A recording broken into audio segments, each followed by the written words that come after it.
Alhamdulillah,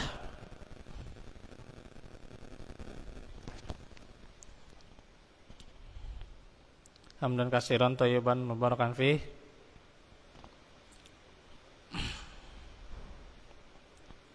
Kama yuhibbu rabbuna wa yardah.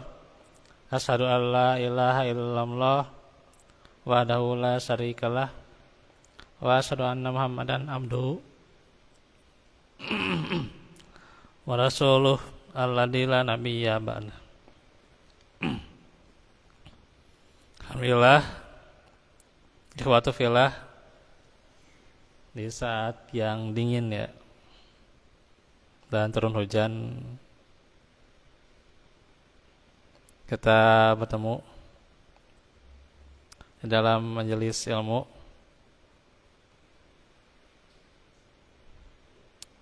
yang kita insyaallah melanjutkan tentang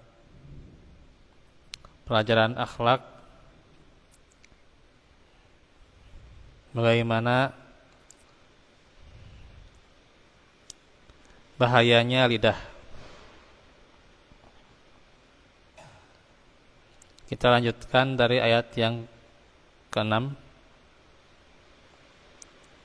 yaitu surah Al-Ahzab ayat 58. Allah Ta'ala firman, walladzina yu'dunal mu'minina wal mu'minati bighairi maktasabu faqad ihtamalu buhtanan wa itsman mubina. Dan orang-orang yang menyakiti mukminin dan mukminat tanpa ada kesalahan yang mereka perbuat, maka sungguh mereka telah memikul kebohongan dan dosa yang nyata.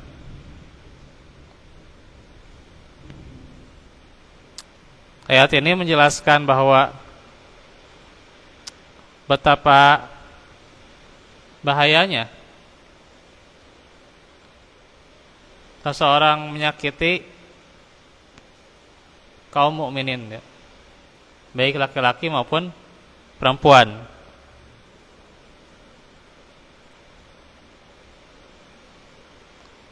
Dan dikatakan bighairi maktasabu, tanpa ada perbuatan. Yang dimaksud adalah kesalahan, ya, tanpa ada perbuatan yang salah.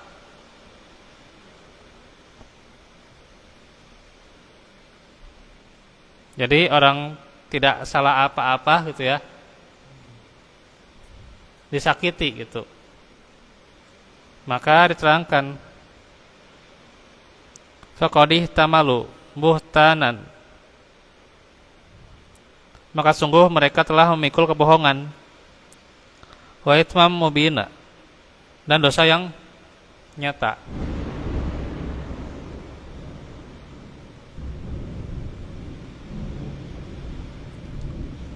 Bahwa kaidah asalnya seorang itu tidak boleh menyakiti orang lain, ya, apalagi tanpa ada kesalahan yang diperbuat, ya. Karenanya begitu besarnya bahaya lidah ketika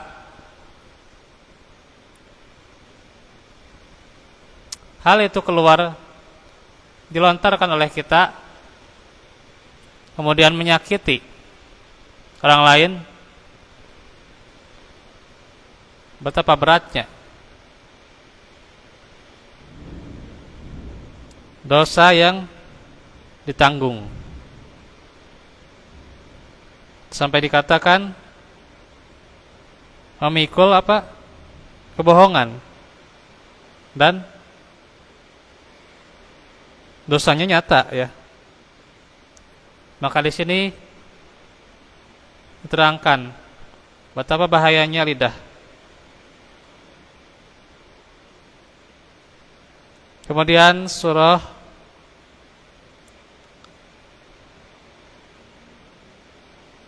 Al-Baqarah ayat 264. Ya ayyuhalladzina amanu la tubtilu shadaqatikum bil manni wal ada. Kalladzi yunfiqu malahu ria'an nasi wa la yu'minu billahi wal yaumil akhir. Al-ayah. Wahai orang-orang yang beriman, janganlah kamu merusak sedekahmu dengan menyebut-nyebutnya dan menyakiti perasaan penerima, seperti orang yang menginfakkan hartanya karena pamer kepada manusia dan dia tidak beriman kepada Allah dan hari akhir. Sampai akhir ayat. Nah, ini menjelaskan bagaimana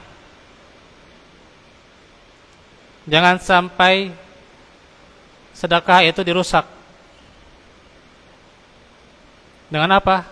Dengan mengungkit-ungkit sedekah itu ya. Diungkit-ungkit, disebut-sebut ya sedekahnya.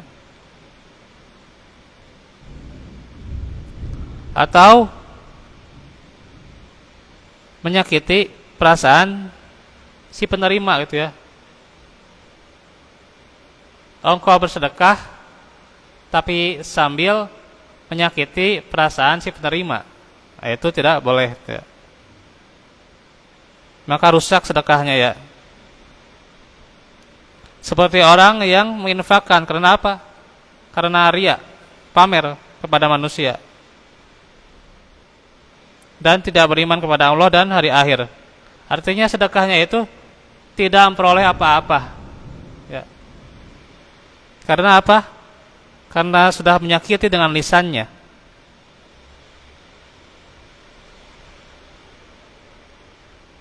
Nah, itu ayat yang ke-7. 3 ayat lagi.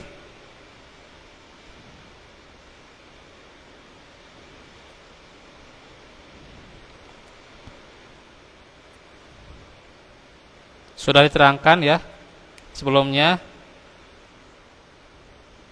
Nah, sekarang kita masuk ke hadis.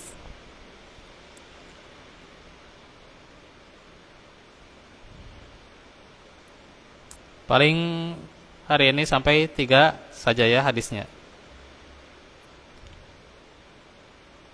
Hadis yang pertama diriwayatkan oleh Imam At-Tirmizi, Ibnu Majah, Baihaqi dalam Syu'abul Iman dari Abu Hurairah radhiyallahu anhu, Rasulullah sallallahu alaihi wasallam sabda, min husni islamil mar'i tarakuhu ma la ya'ni. Di antara baiknya keislaman seseorang adalah dengan meninggalkan sesuatu yang kurang bermanfaat baginya. Artinya bagaimana orang yang baik keislamannya itu meninggalkan perkataan yang tidak berguna. Ya. Apapun perkataan itu, baik perkataan yang terkadang menjadi ya dikatakan ya herei, tapi ya terkadang juga berlebih-lebihan tuh ya. Sehingga yang enggak ada waktunya itu kecuali sia-sia gitu ya, enggak bermanfaat ya gitu. Karena udah dipakai hal-hal yang tidak bermanfaat juga gitu. Atau waktunya dipakai untuk membuli, atau lisannya itu dipakai untuk hal-hal yang menyakiti saudara kita,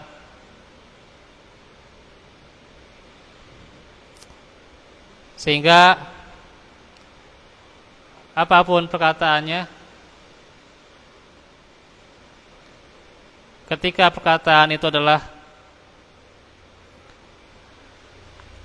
yang dilontarkan tidak berguna, maka itu sudah menunjukkan kurang keislamannya. Karenanya kalau tanda keislaman kita baik itu ya kita tinggalkan. Tarkuhu ma la ya'ni. Tinggalkan apa yang kurang bermanfaat ya.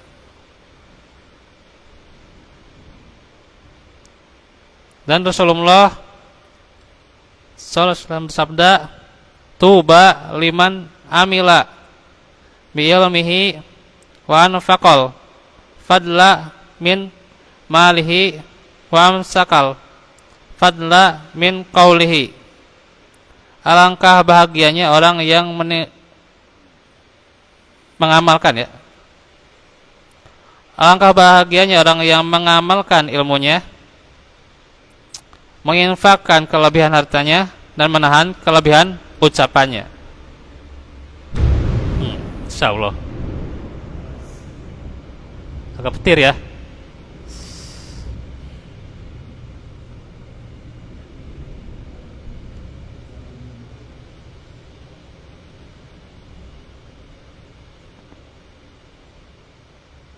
Diulang lagi. Alangkah bahagianya orang yang mengamalkan ilmunya, menginfakkan kelebihan hartanya dan menahan kelebihan ucapannya.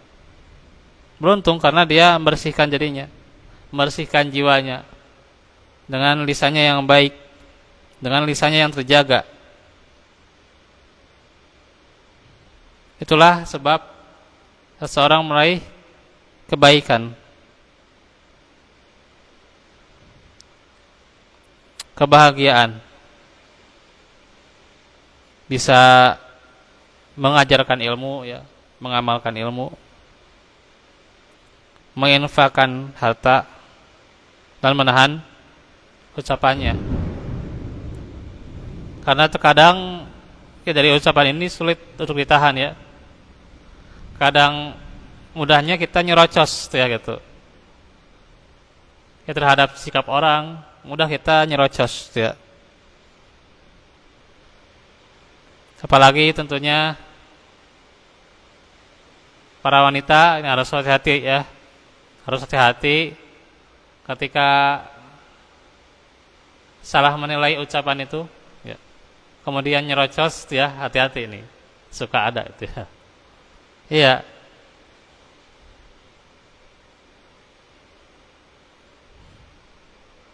Salah menilai misalnya perbuatan dari pasangan gitu ya.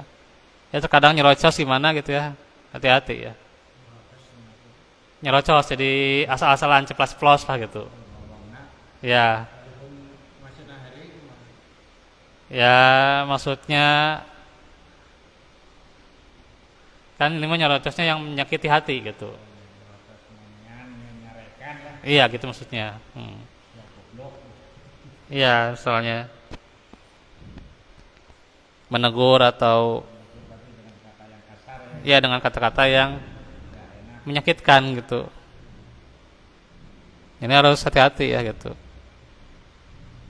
Atau ya bisa saja bercanda tapi dengan kata yang menyakitkan, itu juga hati-hati ya. Iya.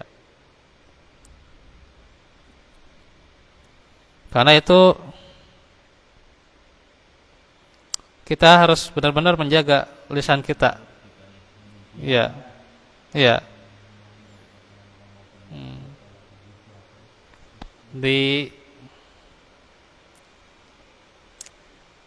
Isolasian lah lisanna gitulah. Isolasian lisanna atau kalau bisa di itu ya dikasih kawat gitu ya. Supaya apa? Supaya bisa kita menahan lisan kita ya gitu. Isolasian ya gitu. Kalau enggak kasih kawat gitu ya di lisan gitu ya gitu. Supaya tidak bisa mengatakan sesuatu yang tidak layak ya. Nah itu. Dan hadis selanjutnya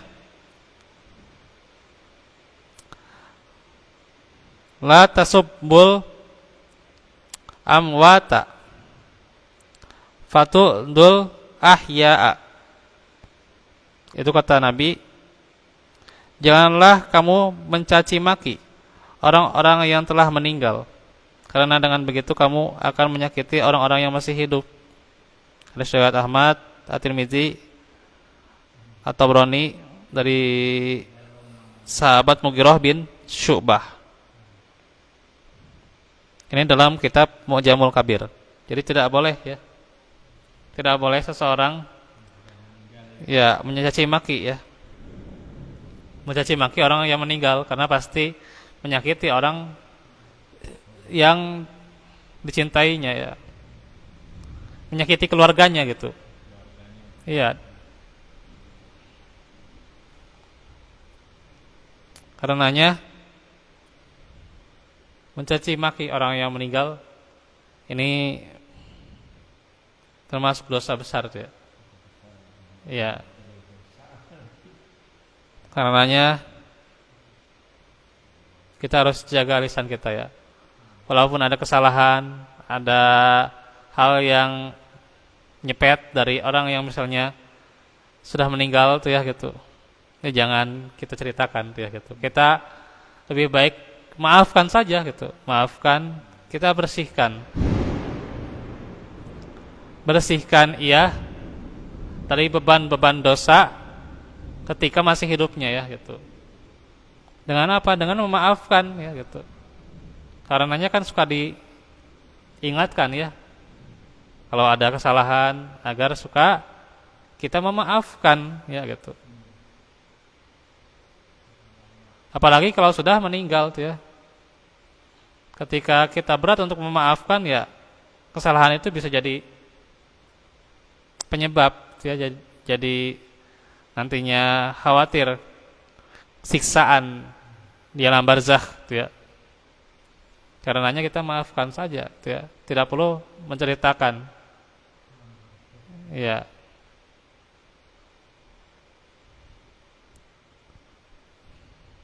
Maafkan kesalahannya, sebesar apapun kesalahannya kepada kita.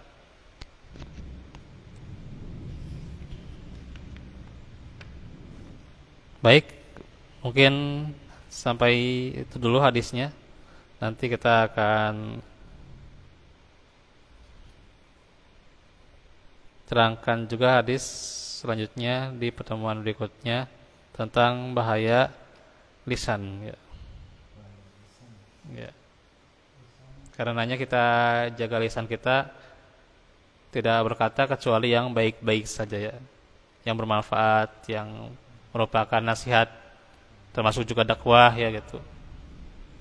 Kalaupun bercanda ya bercandanya dengan standar itu ya gitu, tidak berlebihan, tidak mengejek, tidak membuli gitu ya. Nah itulah tentunya kita jaga lisan kita agar terus dalam lisan yang diridhoi oleh Allah Subhanahu wa taala. Itu saja dahulu. Wa'afu minkum wa fikum. Insyaallah kita lanjutkan besok dengan pelajaran tafsir. Aku lakum lihada wa astaghfirullah li wa lakum. Rabbana atina fid dunya hasanah wa qina adzabannar. Rabbana atina bil hikmati wa ilhamna min amrina rasyada. Assalamualaikum warahmatullahi wabarakatuh.